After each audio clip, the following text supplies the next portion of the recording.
ఆవేశపడతాడు అనుకోలేదు అధ్యక్ష. ఎందుకంటే వారికి వాస్తవాలు తెలిసి కూడా ఇంత ఆవేశపడి అధ్యక్ష గావు కేకలతో పెడబొబ్బలతో నోటికి గొంతు పెంచి అరిస్తే గొంతు పెంచి దాడి చేస్తే మందబలంతో శాసిస్తాననుకుంటే వాస్తవాలు కాకుండా పోవు సార్. పాలమూరులో గంజి కేంద్రాలు వాస్తవం, తెలంగాణలో నెత్తురు బారిన నేలలు వాస్తవం, నెర్రెలు బారిన నేలలు వాస్తవం, కరెంటీ అని మాట వాస్తవం, 14 లక్షల వలసలు వాస్తవం. అధ్యక్ష ఇవన్నీ కాంగ్రెస్ పాలనకు తార్కాణాలు అధ్యక్ష, నేను చెప్పడం లేదు అధ్యక్ష ఎవరో కాదు అధ్యక్ష, గౌరవ ముఖ్యమంత్రి రేవంత్ రెడ్డి గారు మాట్లాడిన రికార్డు అసెంబ్లీలో అధ్యక్ష కాంగ్రెస్ పరిపాలన గురించి గౌరవ ముఖ్యమంత్రి రేవంత్ రెడ్డి గారు మాట్లాడిన మాటలు వారి మాటలు చెప్తా అధ్యక్ష వారు చెప్పినారు రేవంత్ రెడ్డి గారు, ఇది 2014-25 జూన్ అధ్యక్ష. వారి మాటలు నేను కోట్ చేస్తా ఉన్నా, అసెంబ్లీ రికార్డ్ అధ్యక్ష. నేను చదువుకోవడానికి హైదరాబాద్లో ఉంటే నా తండ్రి గారు చనిపోతే మా గ్రామానికి పోయినాను. పద్ధతి ప్రకారం దాన సంస్కారాలు అయిన తర్వాత స్నానం చేసి ఇంటికి పోవాలి. ఎండాకాలం వస్తే ఏ బావిలో కూడా రోజుల తరబడి ఈత కొట్టినామో ఆ బావి ఎండిపోయింది. బోర్ దగ్గర పోయి స్నానం చేద్దాం అనుకుంటే కరెంట్ లేదు.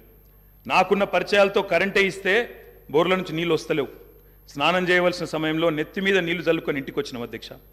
తెలంగాణ ప్రాంతం నిర్లక్ష్యం కావడానికి కారణం కాంగ్రెస్ పాలకులన్న విషయం ఇప్పుడు అర్థమైంది అధ్యక్ష. ఇది నేను కాదు అధ్యక్ష, రేవంత్ రెడ్డి గారు చెప్పిన మాట, మీ ముఖ్యమంత్రి గారే చెప్పినారు అధ్యక్ష, నేను చెప్పడం కాదు. నేనేమంటున్నా అధ్యక్ష, మీరు దాచేస్తే దాగని సత్యాలు చరిత్ర అధ్యక్ష. ఇట్లా నిమిషానికి ఒకసారి ఇంటరప్ట్ చేస్తే ఎట్లా అధ్యక్ష? ఇంత ఆవేశం ఎందుకు? బట్టన్నా అధ్యక్ష, ముఖ్యమంత్రి గారు మాట్లాడతారు తర్వాత, మీకెందుకు బాధ? బట్టి గారు ఇంత బాధపడితే కష్టం. ఇందిరమ్మ పాలన గురించి రేవంత్ రెడ్డి గారు చెప్పిన మాట ఇది. ఇంకా చాలున్నాయి రేవంత్ రెడ్డి గారు చెప్పిన మాటలు, చెప్పమని చెప్తా అధ్యక్ష. This is not right sir అధ్యక్ష, you have to come to my rescue. This is not right అధ్యక్ష. ఇదేం అధ్యక్ష? సీఎం గారు సమాధానం చెప్తారు అధ్యక్ష. గౌరవ కేటీఆర్ గారు ఎన్నిసార్లు ఇస్తారు సార్? మరి మేము కూడా లెక్క చూడాలా? 39 మందికి అధ్యక్ష, మనం తెలంగాణ రాష్ట్ర శాసనసభలో మాట్లాడుతూ ఉన్నాం. ఆనాటి ఉమ్మడి ఆంధ్రప్రదేశ్ శాసనసభ వ్యవహారాలు కాదు, ఆనాటి ఉమ్మడి ఆంధ్రప్రదేశ్ శాసనసభ కాదు. ఇది ప్రత్యేక తెలంగాణ రాష్ట్ర శాసనసభ. ఈ శాసనసభ ఈ రాష్ట్రానికి సంబంధించి 2014 జూన్ 2 నుంచి మొదలైంది. ఈ 2014 నుంచి ఈ రాష్ట్రంలో తీసుకున్న చర్యలు, జరిగిన ఖర్చులు, చేసిన అభివృద్ధి, రాష్ట్ర ప్రజల ఆకాంక్షలు, వాటి గురించి మనం మాట్లాడుకోవాలి. గతం అంతా బాగాలేదనే కదా అందరు కలిసి కొట్లాడి ఏకగ్రంగా తీర్మానం చేసి తెలంగాణ రాష్ట్రం ఇంకా అది చూపించి నేను వాళ్ళతో పోటీ పడతా అంటే నువ్వు కూడా వాళ్ళతో పోటీ పడితే నువ్వు కూడా అట్టే పో. మరి ఏడెందుకు తెలంగాణ రాష్ట్రం గురించి మాట్లాడండి సార్.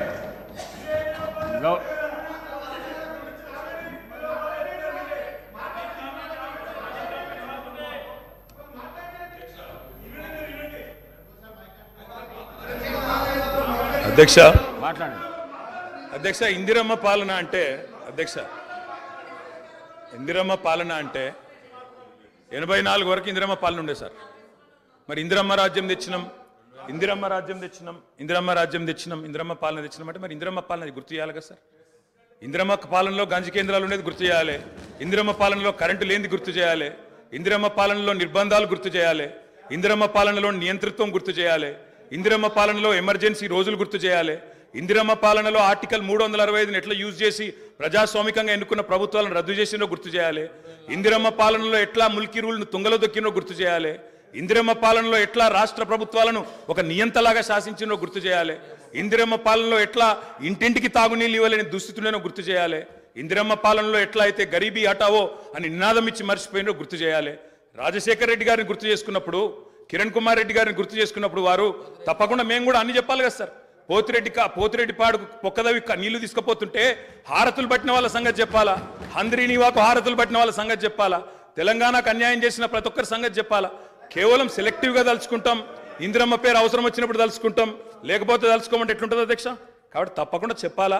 చరిత్ర అనేది దాస్తే దాగేది కాదు అధ్యక్ష. ప్రగతి భవన్కు పోయి అక్కడ కేసీఆర్ గారి పేరు మీద మట్టి పూయంగానే చరిత్ర మరుగున పడిపోదు అధ్యక్ష. తప్పకుండా వాస్తవాలుగానే ఉంటాయి. వాస్తవం ఏంది అంటే 50 ఏళ్ల గోస తర్వాత కలిసొచ్చే కాలానికి నడిసొచ్చే కొడుకు కేసీఆర్. తెలంగాణ తల్లిని దాస్య శృంఖలాలు తెంచిన కొడుకు కేసీఆర్ గారు అధ్యక్ష. ఇవాళ వారు మాట్లాడినారు, గవర్నర్ గారు. మార్పు మార్పు మొదలైంది నిర్బంధం పోయింది అన్నారు. అవును అధ్యక్ష, మార్పు మొదలైంది నిర్బంధం పోయింది. ఎప్పుడు పోయింది అధ్యక్ష నిర్బంధం? జూన్ 2, 2014 జూన్ 2, 2014 నాడు దాస్య శృంఖలాల నుంచి శ్రీశ్రీ గారు చెప్పినారు అధ్యక్ష, బానిసకొక బానిస అని. ఇక దరిద్రం ఏంటంటే అధ్యక్ష, దరిద్రం ఏంటంటే గతంలో మనల్ని పీడించిన వాళ్ళు పోయినారు, కానీ వాళ్ళ పేర్లు తెలుసుకునే వాళ్ళు ఇంకా అక్కడే ఉన్నారు అధ్యక్ష. అది బానిసకొక బానిస అంటే కదా అధ్యక్ష. అధ్యక్ష ఇంకొక మాట చెప్పాలి అధ్యక్ష. అధ్యక్ష ఈరోజు గత 10 ఏళ్ళని మాట్లాడుతున్నాను. చెప్తాం అధ్యక్ష, విద్యుత్ సంస్థల గురించి చెప్తాను, ఇంకా చాలా విషయాలు చెప్తాను. మధ్యలో వారే ఇప్పుడు ఒక 15 నిమిషాలు డిస్టర్బ్ చేశారు, మీరు లెక్క రాసుకోవాలి. మీరు కూడా మేము 39 మంది ఉన్నాం, వాళ్ళు 64 మంది ఉన్నారు, మిడిసిపడుతున్నారు అధ్యక్ష. ఎంత అధ్యక్ష తేడా? 1.85% ఓటు మాత్రమే. 1.85% అధ్యక్ష. ఈ రకమైన మిడిసిపాటు మంచిది కాదు. గౌరవ కేటీఆర్ గారు, సబ్జెక్ట్ డీవియేషన్ కాకుండా నేనేం అవ్వలేదు సార్, ఆయన చెప్పిన దానికే చెప్తున్నా. మిమ్మల్ని అక్కడ కూర్చోబెట్టారు అంటే చెప్తున్నా అధ్యక్ష, ఎక్కువ తేడా ఏం లేదు సార్, మిడిసిపాటు వద్దని చెప్తున్నా సార్. అధ్యక్ష, నీళ్లు, నిధులు, నియామకాలు, ఇది మా ఉద్యమ నినాదం. దాన్నే అధ్యక్ష వారు సమాధానం ఎట్లాగో చెప్తారు చెప్పండి సార్, సమాధానం ఎట్లాగో చెప్తారు. Leader of the house. Speaker sir, కొంతమంది ఎన్ఆర్ఐస్కి ప్రజాస్వామిక స్ఫూర్తి అర్థము అవగాహన కాదు. మనం ప్రయత్నం చేసినా కూడా వారు తెలుసుకునే ప్రయత్నం చేయరు. ప్రజాస్వామ్యంలో 49కి 0 వాల్యూ ఉంటుంది, 51కి 100% వాల్యూ ఉంటుంది. ఎందుకంటే 51% ఓట్లు, 51% నెంబర్ ఉన్న వాళ్ళు ప్రభుత్వాన్ని ఏర్పాటు చేస్తారు.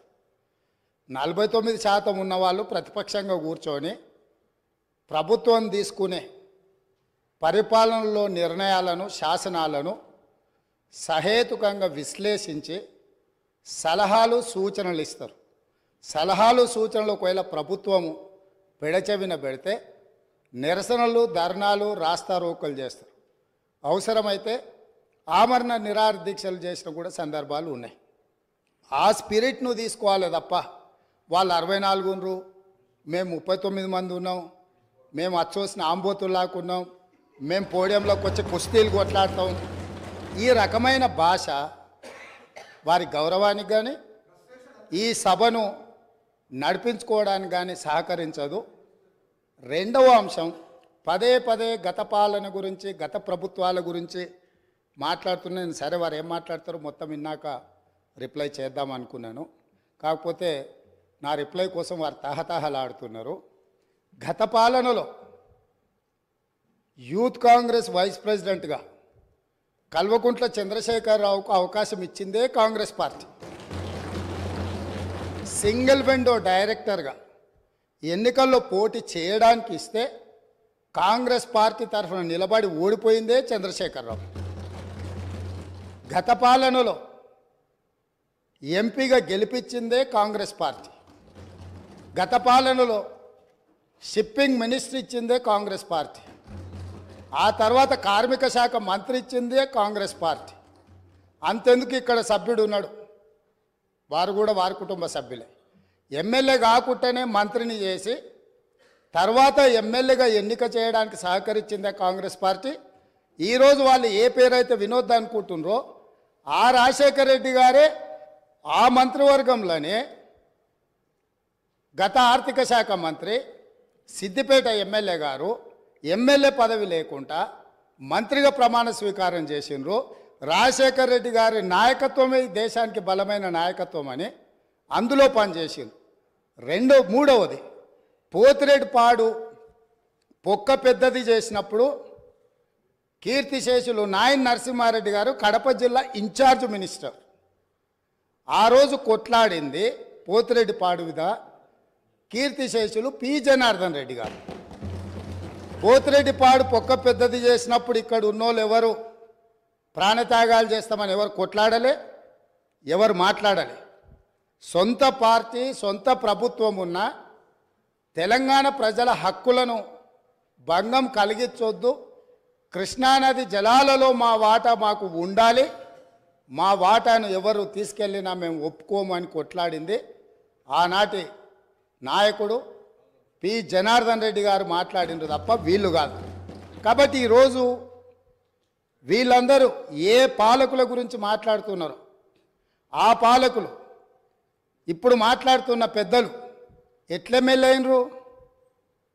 వాళ్ళ తండ్రి గారి గురువైన చంద్రబాబు నాయుడు గారి పార్టీతో పొత్తు పెట్టుకుంటే ఆ పార్టీ మద్దతుతో ఆ కండువ కప్పుకొని సిరిసిల్లలో కష్టపడి పనిచేసి నిర్మించుకున్న చీమలు పెట్టిన పుట్టలో పాములు దూరినట్టు కేకే మహేందర్ రెడ్డి అక్కడ పార్టీని నిర్మించుకొని తెలంగాణ ఉద్యమంలో పాల్గొని తెలంగాణ ఉద్యమంలో ముందు భాగం నుండి నిలబడి కొట్లాడితే ఎన్ఆర్ఐ అంటే నాన్ రిలయబుల్ ఇండియన్ కింద మేనేజ్మెంట్ కోటాలో ఇక్కడికి వచ్చి టికెట్ తీసుకొని అక్కడ ఆ కేకే మహేందర్ రెడ్డి గారిని అన్యాయం చేసి ఈరోజు ఇక్కడికి వచ్చిండ్రు. కాబట్టి ఈరోజు గతం గురించి అధ్యక్ష ఒకవేళ మా మిత్రులకు వాళ్ళకు అంతగా గతం గురించి చర్చించాలనే ఆలోచన ఉంటే ఒకరోజు మొత్తం తమరు సమయం ఇవ్వండి. తప్పకుండా జూన్ 2, 2014 కంటే ముందు జరిగిన 55 సంవత్సరాల పరిపాలన మీద సంపూర్ణమైన చర్చ ఇక్కడ పెడదాము. ఈరోజు ఇక్కడ జరుగుతున్న చర్చ జూన్ 2, 2014 నుంచి జరిగిన పరిపాలన, చేసిన విధ్వంసము, నాయకత్వం యొక్క వ్యవహార శైలి మీద మనం ఈరోజు మాట్లాడుకుంటున్నాము.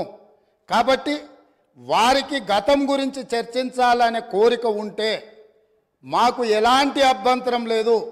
గతంలో జరిగిన పరిపాలనలో ఇక్కడున్న వాళ్ళకి చాలామందికి పాత్ర లేకపోవచ్చు, కానీ అక్కడున్న వాళ్ళకు చాలామందికి పాత్ర ఉంది. ప్రత్యక్షంగా మంత్రులు చేసిండ్రు.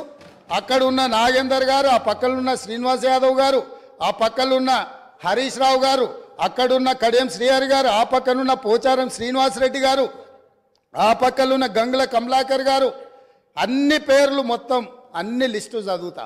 వీళ్ళందరూ కూడా ఈరోజు వారు ఏదైతే పాపాలు జరిగినాయి అంటుండ్రో ఆ పాపాలలో సంపూర్ణమైన భాగస్వామ్యం వాళ్ళదే ఉన్నది. వరంగల్ ప్రాంతంలో జరిగిన ఎన్కౌంటర్లకు ఎవరి కారణమని చర్చ ఉంది అధ్యక్ష? ఈరోజు వారే మాట్లాడుతున్నారు. ఏమని గవర్నర్ ప్రసంగంలో మొత్తం కాంగ్రెస్ పార్టీ మేనిఫెస్టోనే పొందుపరిచిండ్రని చాలా సీనియర్గా పనిచేసిండ్రు మంత్రులుగా. గవర్నర్ గారి ప్రసంగము పార్టీ యొక్క ఎన్నికల మేనిఫెస్టోను మంత్రివర్గంలో చర్చించి మా ప్రభుత్వం యొక్క భవిష్యత్ కార్యాచరణను మంత్రివర్గం ఆమోదం చేసిన తర్వాతనే గవర్నర్ గారు ప్రసంగిస్తారు. పరిపాలనలో అనుభవం ఉన్న వాళ్ళు, గతంలో ఈ రకమైన నిర్ణయాలు చేసిన వాళ్ళు కూడా ప్రజల్ని తప్పుదోవ పట్టించడానికో లేకపోతే వాళ్ళ యజమానులను సంతోషపెట్టడానికో ఎందుకు మాట్లాడుతున్నారో నాకైతే తెలియదు. నేను సభ్యుడికి సూచన చేస్తున్నా. నేను చాలా విషయాలు ప్రస్తావించిన, తప్పకుండా సావధానంగా 5 సంవత్సరాల సమయం ఉంది. సంపూర్ణంగా ఎక్స్రే తీసినట్టుగా ఎక్కడెక్కడ ఏమేమి ఉన్నాయో అన్నిటిని వివరిస్తాం. మా ఆర్థిక మంత్రి గారు, డిప్యూటీ సీఎం గారు జరిగిన విధ్వంసం ఏంది, ఆర్థిక నేరమేంది, అన్ని విషయాలు ఈ సభలోనే తమరి అనుమతి తీసుకొని చర్చకు పెట్టి వాటన్నిటిని విశ్లేషిద్దాం. మేము సిద్ధంగా ఉన్నాం. సంవయనం పాటించి ఈరోజు గవర్నర్ గారి ప్రసంగానికి సంబంధించిన మీకు మనసు ఉంటే, తెలంగాణను అభివృద్ధి చేసుకోవాలన్న ఆలోచన ఉంటే అభినందిస్తూ మీరు ముందుకు రండి. లేదు మేము ఇట్లనే ఉంటామంటే పిల్లి శాపనార్థాలకు ఉట్లు తెగిపడవు. ఈ శాపనార్థాలు పెడుతూనే ఉంటారు జీవితకాలం. కాబట్టి దయచేసి ప్రతిపక్షానికి నేను సూచన చేస్తున్నా, మేము పాలకపక్షంగా మా విజన్ డాక్యుమెంటుని సభలో పెడుతున్నాం. మీరు సలహాలు సూచనలు ఇవ్వండి. సహేతుకమైన సలహాలు సూచనలకు ఎప్పుడు మేము సిద్ధంగా ఉన్నాము. ఎందుకంటే ప్రతిపక్షాలను గౌరవించడం అనే సాంప్రదాయం కాంగ్రెస్ పార్టీకి మొదటి నుంచి ఉంది, ఇప్పుడు కూడా ఉంది.